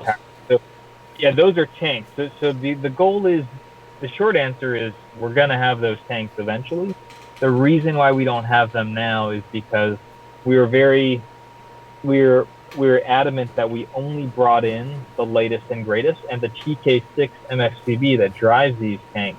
Heng Long has only implemented them into the tanks that we have. So suffice to say, if you Google Heng Long and you're looking at whatever tanks they've been making for the past 20 years, any of those that we don't currently have on our website, the reason is those are still TK 5.3s, and I'm not bringing those in at all. Right. So when the good news is we are working with Heng Long to sort of put the TK6 in all of their tanks and making some updates along the way. So when those are available, we're going to be adding them to the website. So you're going to get your Panzer 3, you get that short barrel.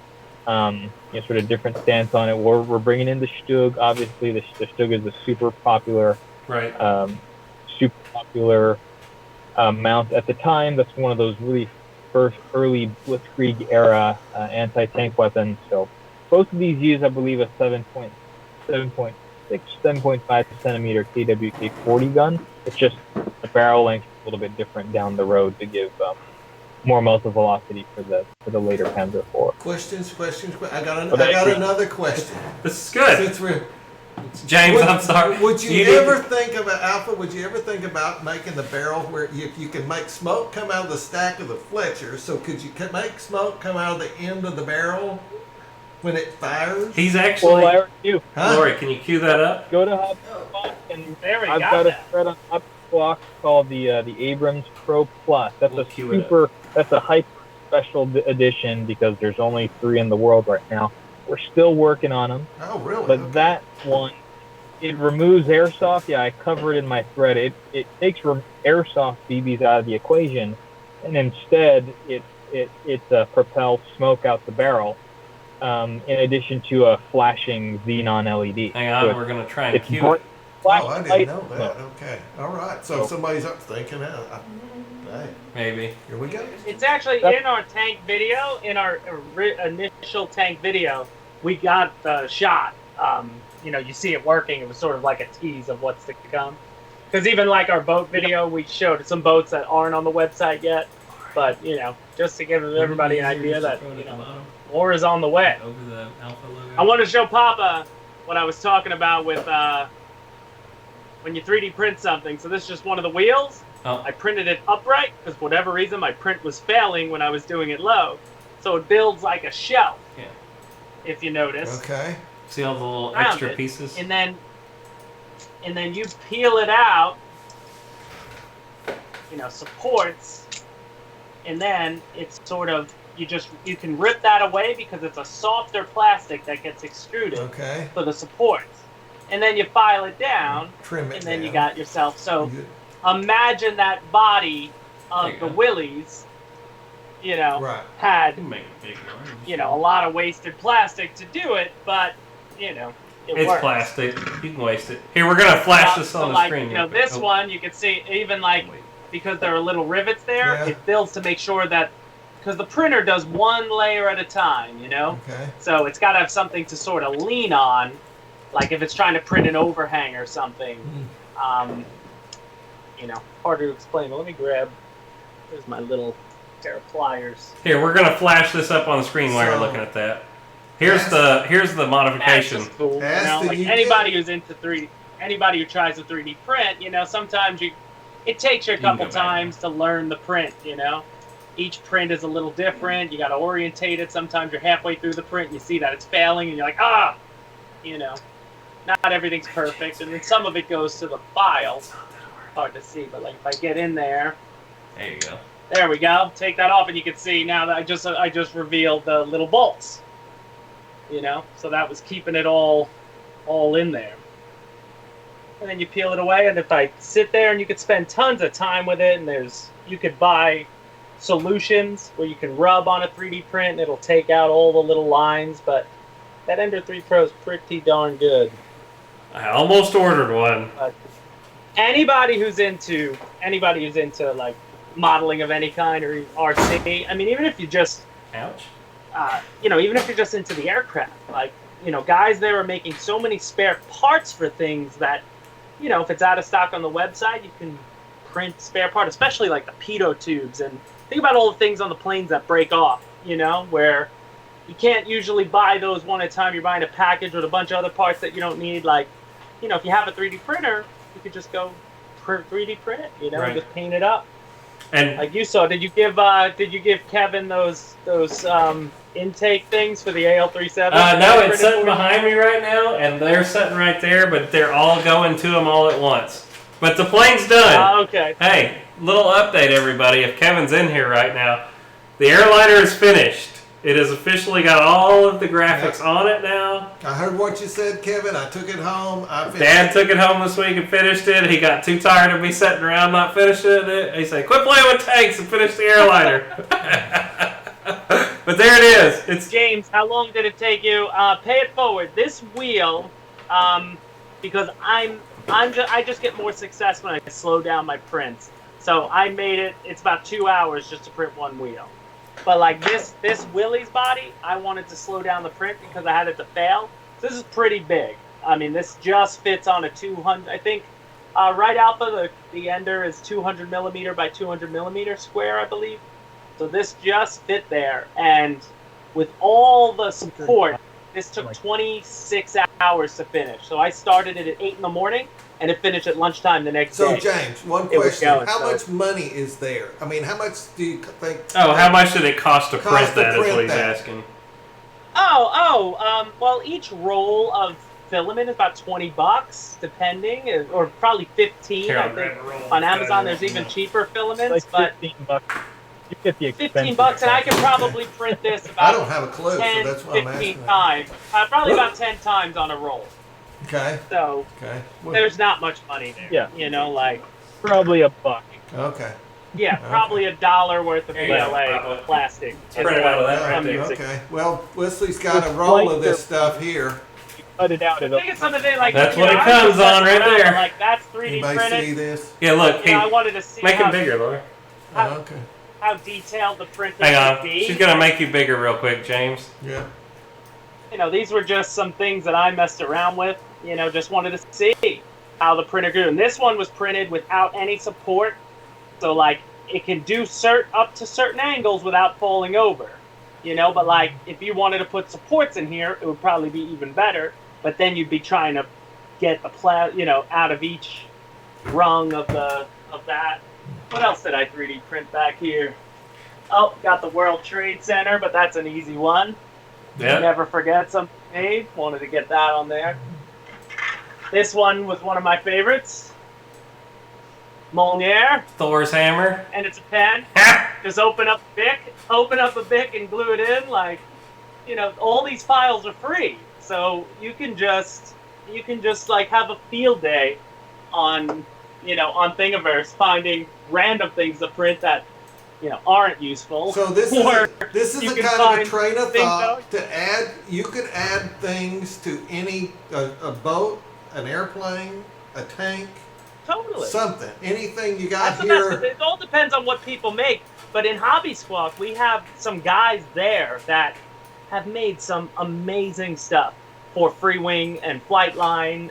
Alpha obviously was doing it for the B-24 and I have I'll be right Alpha's. back. Let me get. I actually have the 3D printed cockpit that Alpha made, and Dad is actually in the process of doing the free wing, the cockpit for the A10. A10, yeah. Yep. Kevin wanted it. Kevin wanted it. He ordered it off of Thingiverse. It got put behind because of the airliner, but that's the next. So far, that's my favorite 3D print. Oh wow, a Colt revolver. And it works. Like you can like move everything. And it works. You can move everything. You can pull it and snap. It won't shoot a bullet. Right. It's made out of plastic, but but it'll work. Like I found a guy who I just happened to be searching for it, and a guy had. This was probably about 40 parts that you print just over time. So I used gray and black. I would change the color of the filament, and then I just spray painted the gold and the barrel. But you put it all together, like the 3D printed screws, it all fits together, and it is scale. Like you know, feel like Tombstone, which is one of my favorite movies. Feel like Doc Holliday or something. You know, I'm your Huckleberry, but I just love it. I was like, I have to print it. I don't know why, but when you got a 3D printer and you just do it. Like 3D printing really is the future, and I've actually used it for things in the house too. I remember my old house. I used to have it, in the wall air conditioner, and the knob broke off. I just went on Thingiverse, said, "Can I print?" Sure enough, there it is, the knob just to put back on. Just 3D printed, done. Like, don't have to run out to, the store looking for some random part. Just make it. Right. Only a nerd would do that. I'm sorry, James. He's poking fun at you. He said, "You're such a nerd. Why don't you just go buy another one?"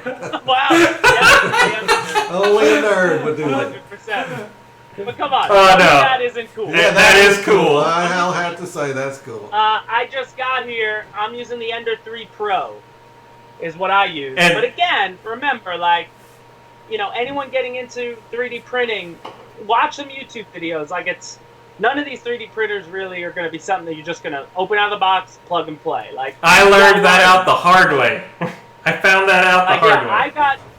I got lucky. Like my old job when I used to work at Hobby King, like they had a bunch there, and I kind of learned through people who were doing it there. And you got to learn the software because you got to go slicing your files, sizing them up, learning all the different.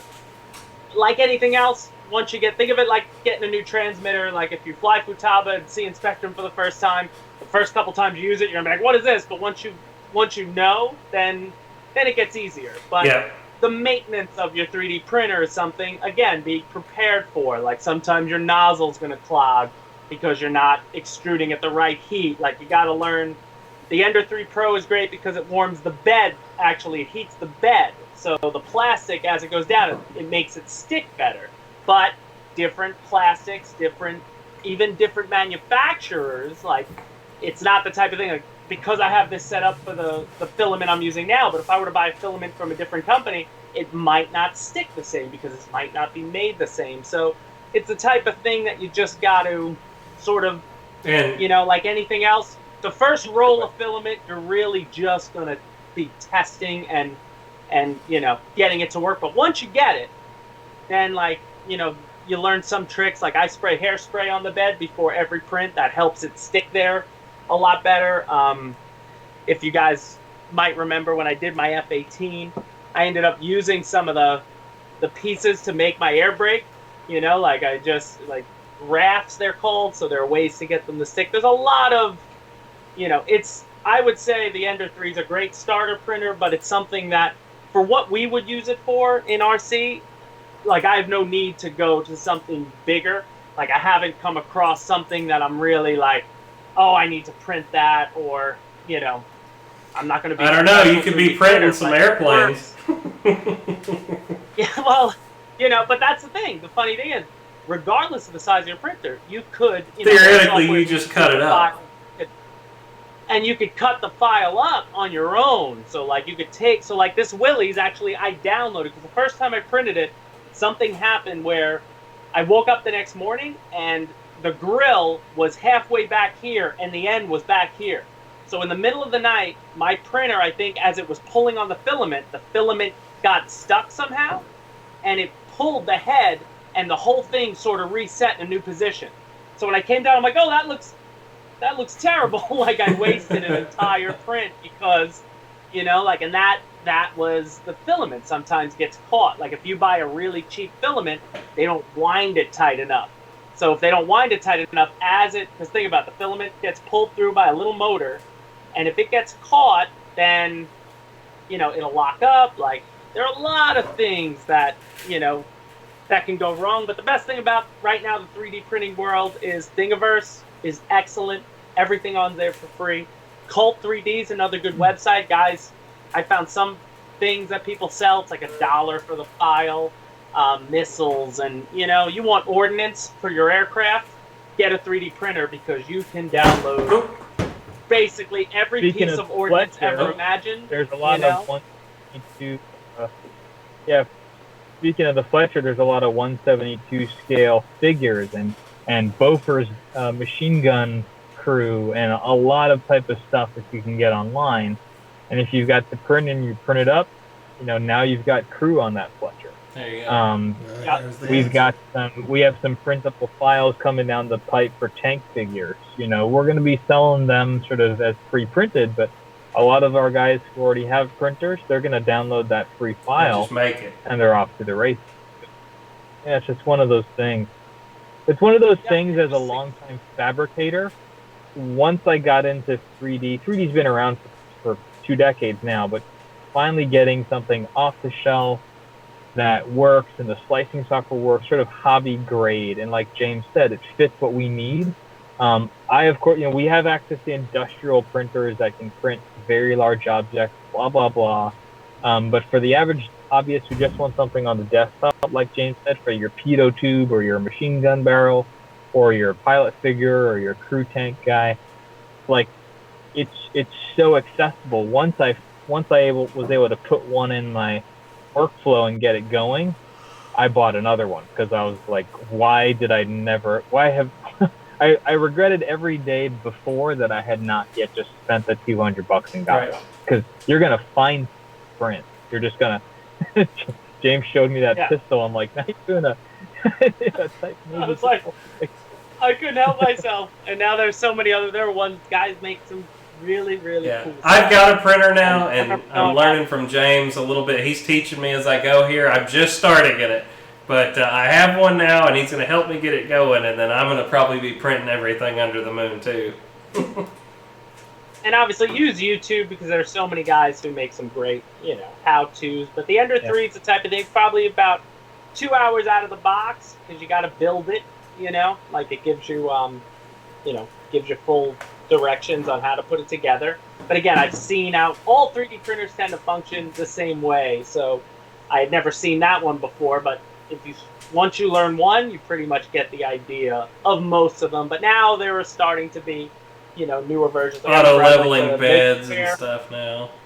Yeah, well, I went to Maker Faire. I saw one where there actually is like 5 or 6 filaments that could feed into it, and it can mix colors. So think of your regular color printer where it have, RGB or whatever, the 3 colors, and that sort of mixes everything. So they have black, they have white on spool, and then they have yellow, red, and blue, and they'll mix and color print.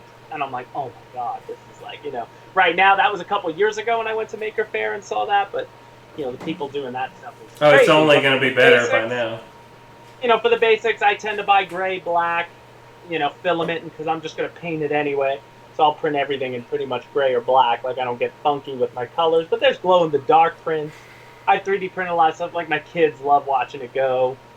My daughter likes to paint things, and my son, so I'll paint. I'll 3D print some random stuff. They have like little jewelry and dollhouse pieces. Like Barbie, Lego. Like, oh yeah.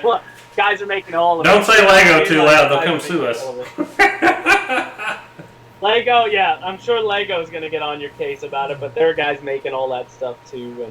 And, for right now, it's great because a lot of it's free, but, and hopefully it's safe. I got a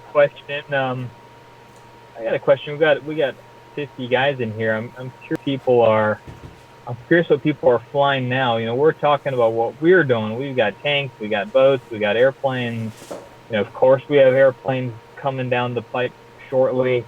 But given that a lot of us in the country are sort of or locked down or heading towards that way, what are people flying and where are people flying? I mean, Wes, are you guys able to get out and fly if you need to, or? Yeah, we have a field that's only about a mile from our house that there's really not too many people that fly at it. There's like 5 of them. And I can jump down there anytime I want and go flying there.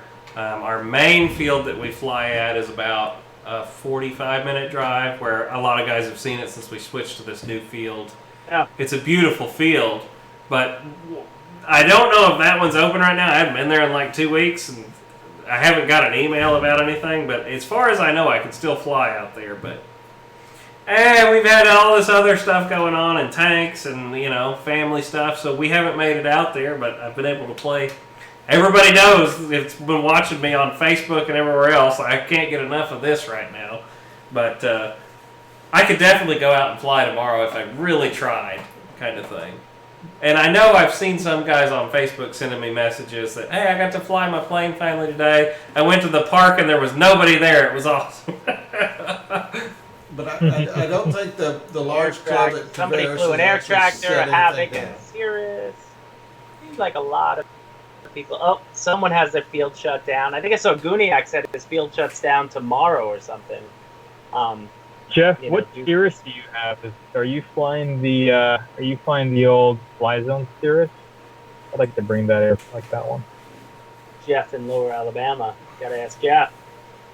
The air tractor. That was a fun one. Barry G. Someone flies in a church parking lot. That's awesome. Our field's open. Pollen is real bad. I get that. The pollen out here right now is crazy. Yeah, that's what I've been down here too. Like this house, when I came down, like, why are there no screens on the house? You don't want screens in the south because they're just going to be yellow. What was that, Alpha? Y'all are in Florida, so you have love bugs, right? Yeah, it's not love bug time yet, but it's getting close. I went to Orlando the other day, and they were out in Orlando. I mean, they were thick. Yeah. So it's only a short period of time until we're back. To if you ever been through love bug season, you will kill more bugs than you can imagine. And I drive an hour to work every day, and the whole front of the car will just be black. And you'll learn how to take dryer sheets work great to take them off. Because nothing else does, but it does work. But it's awful. Dryer sheets? Yeah. You got to rub it with dryer sheets? Now you rub your car with it. Of your car. You wet the dryer sheet and get it to where it's kind of oozing the stuff, and then you wet the surface and you start rubbing, and it takes them right off. And if you don't take them off, you need to learn this. In Georgia, you're probably got love bugs, don't you? I don't know. Hey, Ryan, they're black little things that hook together. A truck. Yeah, Ryan, he's been driving trucks lately. Is he in an E-Revo or something? That truck will fly. It's Those are good fun. What the heck is the name of that truck that Ryan's been doing lately? It's the good lord. Arma. That's right. I think he's got the Arma Creighton. Oh, nice. It looks fun. Beast. He's been doing all kinds of backflips and stuff with it. I've never had a jumping basher truck, and I think that's something I think I could get into it. I've always been a scale guy. I could never, it's one of those things, learning when it's in the air, do you push reverse or forward to flip backward and reverse? I would always mess it up and bang, Then the worst thing about a car, a lot of maintenance, I never wanted to do the maintenance on a car. Well, it depends on how you drive it, whether there's a lot of maintenance. I haven't had to do anything of course, to these. But if you're getting a big basher like that, you're plowing them. Flips, yeah. You're not going to just drive it in the court or something. You want to hit ramps and watch that baby soar. But eventually, it's going to hit the wrong way, and you're going to have to, Yeah, you'll snap an A-arm or whatever else. Yep. And you got to take everything apart. I remember when back days we had we would go to the local racetrack and do the buggy racing sometimes, and it's cool, but until you break it, and it's you really got to love it, to do that. But those places, man, were always packed on Friday nights and Wednesday nights, like 200-300 guys, you know, racing cars.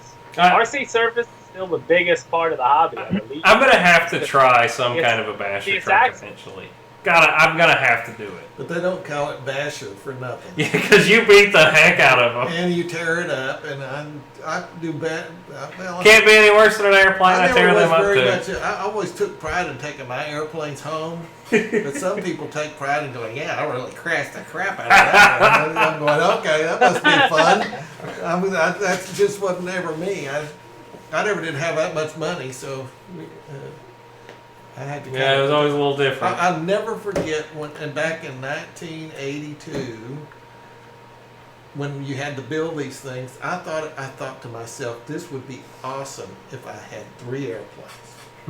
And I never could get 3 airplanes because something would always happen to one. But now, I mean, now you're like, good Lord, where am I going to put another one? Now I got 15 or 16 of these things, and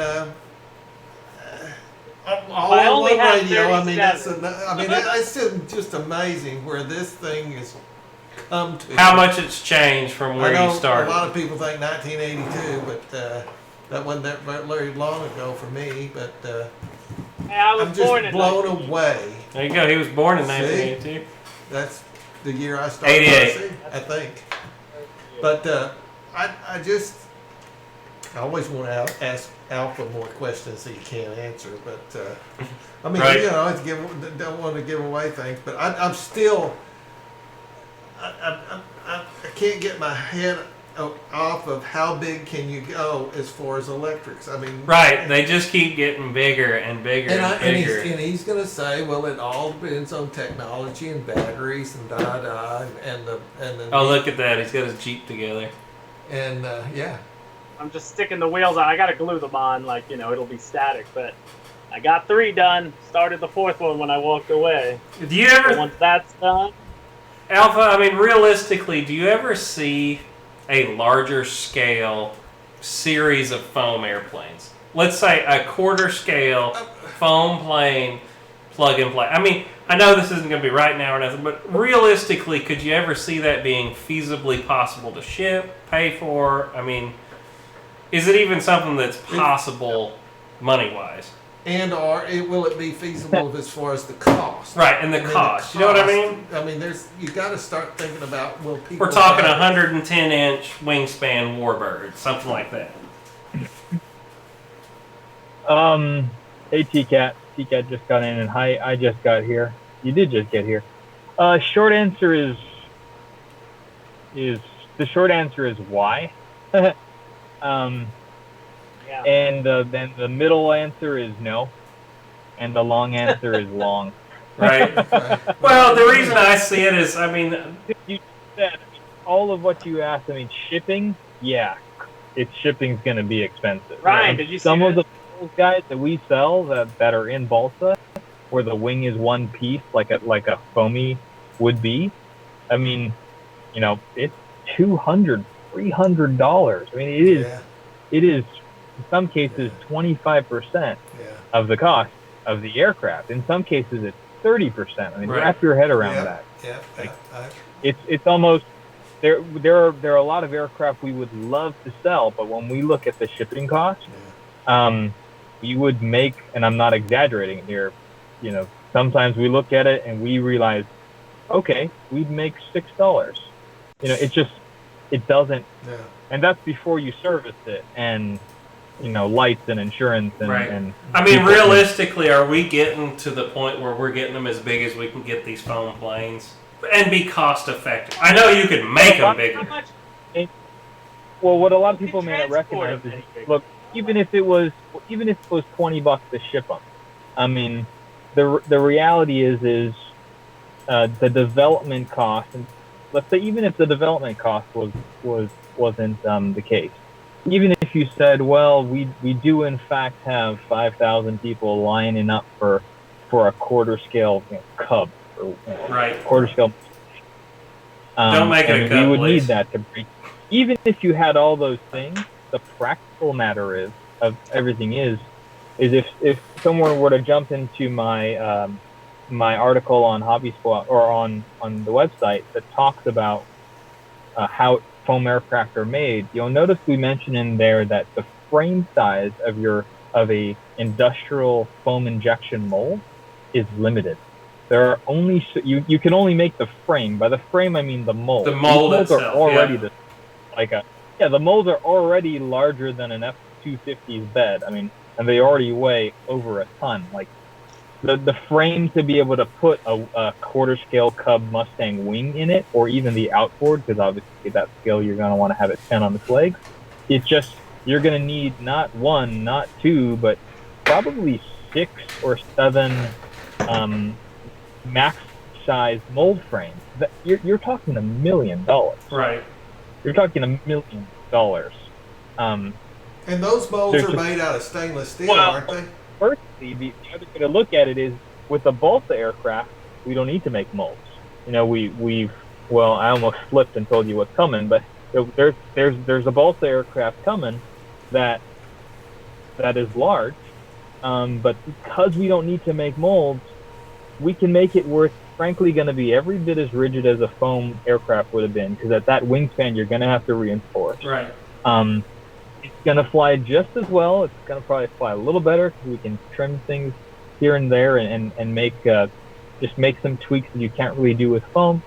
And then it's going to be able to fit in boxes, and you'll be able to compartmentalize it, and it'll still be a beast to ship because it'll end up being 2 or 3 boxes. But at the very least, you don't need to spend, Ferrari money or house money to get a mold, right, and then set the clock to, ooh, I hope people actually buy this thing. With balsa, all you're really losing is the development cost and the material cost, because you don't need molds. You can laser cut it. You can make 100. You can cross your fingers, and if it's a dud, you lose some money, but you still get to eat tomorrow. Right. We need to be really smart as far as how we grow and what products we offer, and there's a reason why there aren't 64 millimeter turbines, and there are a reason why there aren't 127 millimeter foamies for jets, and there's sort of reasons why they're not quarter scale foamies, and probably won't ever be. Models like the Carbon Z, I've seen some 2 meter foamies. That's really as sort of big as they're going to practically get. Right. There's been chatter. I suppose I can talk about this as they've talked about it themselves, but there's a 90 millimeter 747 floating around. I've flown it. I've seen it. It's great, but the market for that, the market for those size of aircraft, it's one of those reasons why you don't really need to. So hence my first answer, why? And why would you make a quarter scale foamy when you can make one in balsa? You can make 10 or 11 or maybe even 12 for the same cost. And I would rather give customers 10 aircraft to choose from in quarter scale, rather than say, you got to buy this one. Right. That's your long answer. Well, I guess. Thank you for that. Right. I mean, I know a lot of people have asked that or thinking that, and I know that we kind of put you on the spot there, but I really appreciate your answers, and they're realistic. I mean, you're telling them. I mean, realistically, you'd love to, but you can't. It's just cost not. One other. Let's end here. I got one last question I wanted to ask you about. Why is it that we never see a ready-to-fly balsa kit? So, as we have the ready-to-fly foam planes, why don't you ever see the ready-to-fly balsas, where it already comes with the motor and the fuel tank and everything all hooked up in them? This is dead serious question. I've always wondered why they don't do a ready-to-fly version of the balsa planes. It's a little bit more money. You're gonna make all the builders' heads spin. That question. I know, but there's some guys. This is why foam is. To me, this is why foam has just taken off and exploded. Though, is because some guys don't want to build; they just want to go fly. So I think for most of us, what we've seen is that the larger an aircraft is, it's sort of self-selecting. The larger an aircraft is, there's typically a customer. He's not flying at a baseball field. He's got a large place in mind. He or she, he's got a method to transport he obviously has the stones or the experience to be able to put up an aircraft that large. He's got the cash. He's got the time, the skill. All of those sort of things sort of imply that a pilot of that caliber is probably going to want to go the minor but important step of putting in his or her own gear. Right. Now, I'll preface this by saying, hey, if we see a torrent of people saying, I want to buy a 5th scale Spitfire, or we want to buy that Corsair you just made, that's PNP, sure, we'll look at it. We'll drop some Savox or some Catawba servos and sort of see if people would like that version. But so far, we haven't seen that. Every time we've asked, the vast majority of people have said, I want to put in my own stuff, thank you very much. Which frankly, as a modeler myself, there are certain sizes where I'd rather do it myself. Right. Even if, say, I could buy it with the Futaba gear already in it, I know I'm going to unscrew it and look at it just because. I get it. How much value we're adding. Also, we get into another sort of part of the hobby that no one cares to hear about, but the boring stuff like regulation. Once you're putting in finished goods, or you've got a motor in there or servos, you're declaring something different, whether compared to if it's a pile of sticks or a bunch of sticks and whatnot. So things change, suffice to say. And again, if that changes and the trend shifts, I'd hope that we see it. I hope that people let us know. But so far, we haven't seen it enough to make it a trend. I mean, it's just really a question I've always wanted to ask, so I'm glad I had a chance to ask it. Guys, I really do appreciate y'all coming by tonight. I think we've kept everybody away from their families enough. This went for 2 hours tonight. I'm sorry that it took so long for you guys, but I thank y'all again for being here. I get to talking to you guys, and I can talk all night. I got stuff done. I mean to tell you, I got something done. So. He's over there been building tanks. I've just been sitting here yapping the whole time. Now I can get working on this one. I know. I got to get the airbrush out tomorrow. Some weathering, and I think I'm going to do your winterizing on the Yak. That'd be cool. Woo! And I want to say to Alpha and Motion that you guys are just doing a wonderful thing in the RC world. Right.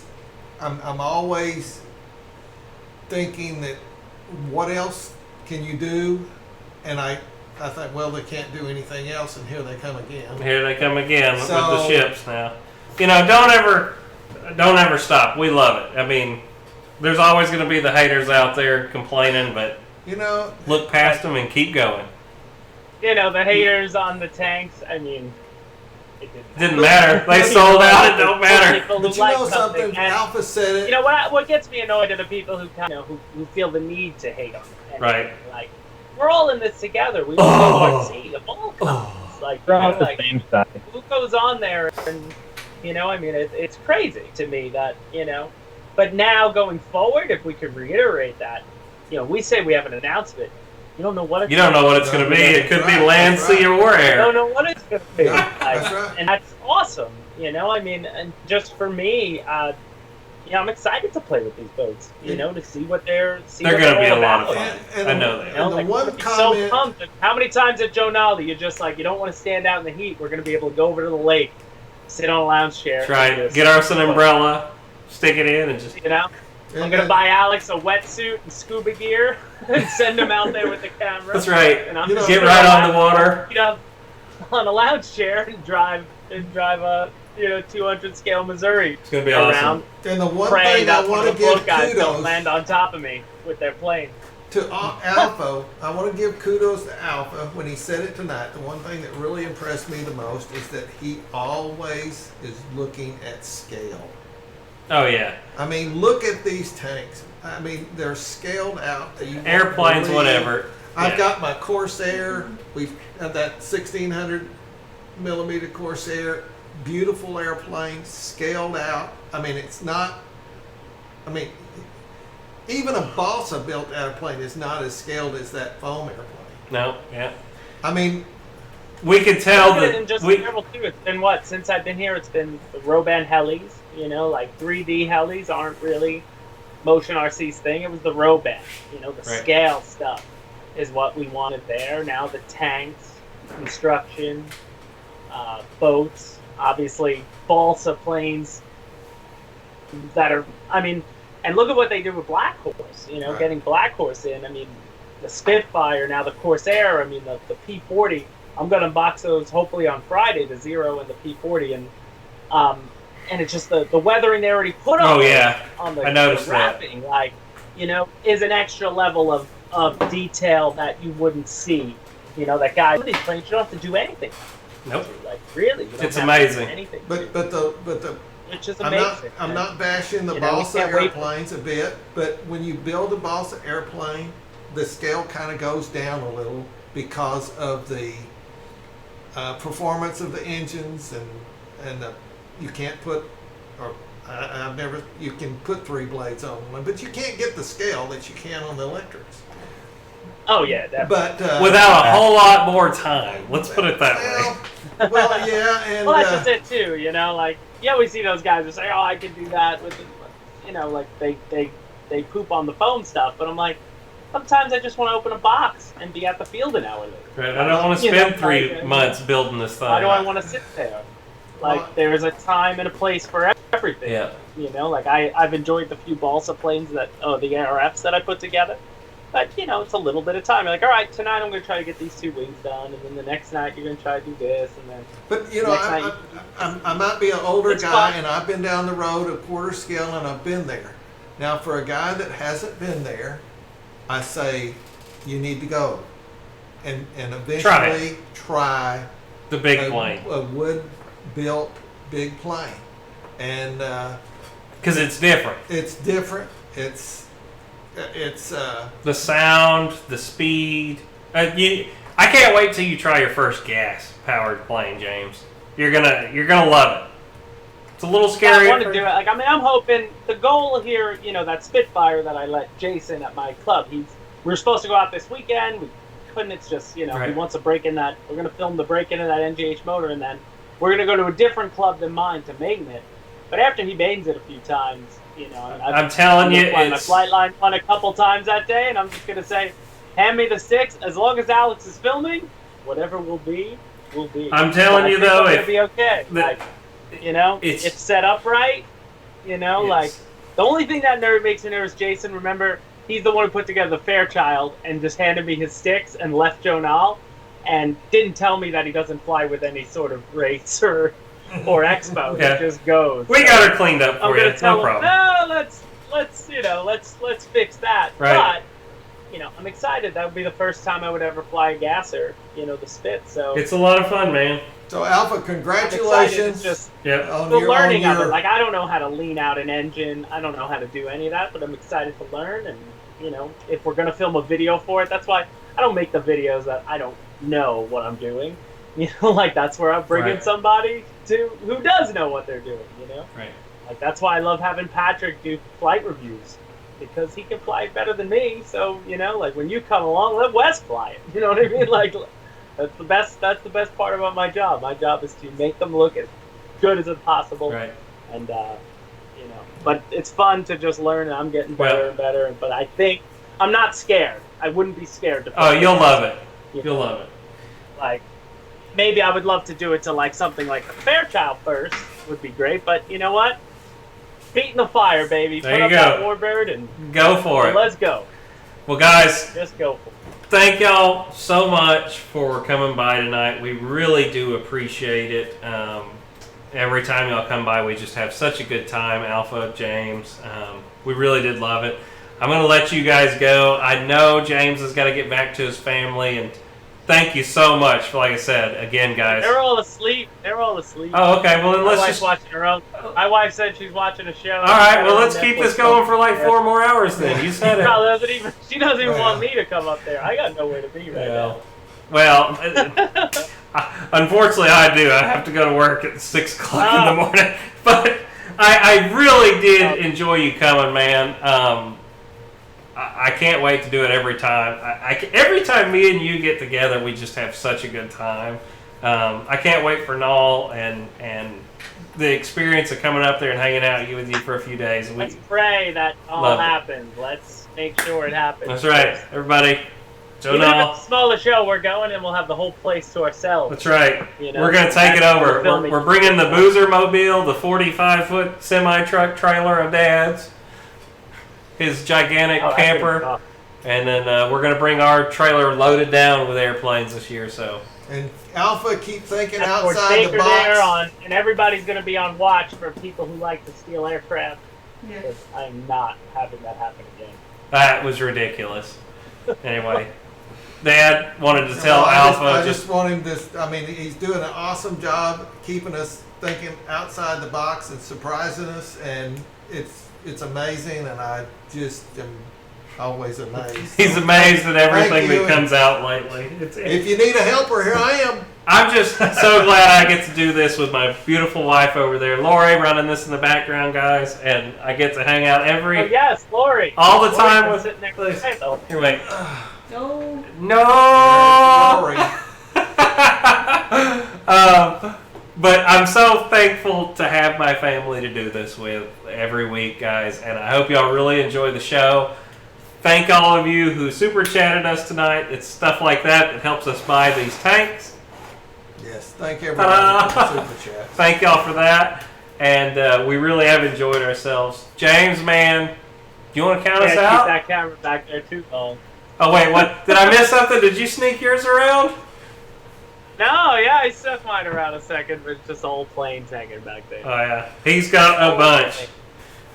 Be careful of sneaking stuff over in your place. Jeez. Yeah, right. My Guys, ceiling is just like a jigsaw puzzle. of It really is. crap. It's awesome. I don't want them on the wall too much. Like, you know, everyone fits, and it's like a game playing in the rafters, trying to get them all to crisscross upside down. And now I went all inverted. I had to go back through and invert every one of them so the dust goes on the bottom than the top. Lori doesn't like the camera. I snuck her again. Well, anyway, dude, like I said, thank you so much. Yes. Guys, Alpha, you still there, my man? I still am. you got any closing arguments, Alpha? Alfie, got anything you want to say? Wash your hands. And Let's. through. Yeah. Wash your dang hands. That's right. Gosh, people. Right. Be safe, everybody. That's Yeah. about it. Yeah. Everybody out there, be Wonderful safe. show. We Enjoy enjoyed that it so time much. at home. Yeah. Yeah, you know, been fun having everybody around. All right, Keep it guys. Positive. That's Hey, right. guys. At least y'all got to hang out with your buddies here at the Mary Boozers channel tonight, if you're still stuck at home. So we love y'all being here, and we're going to let y'all go. All right. 5, 4, Remember to fly with your buddies. 2, Sail with your buddies. go fly with your buddies, drive with your buddies, and now sail with your buddies. That's right. See y'all later. Bye, guys. Have a great week. Bye.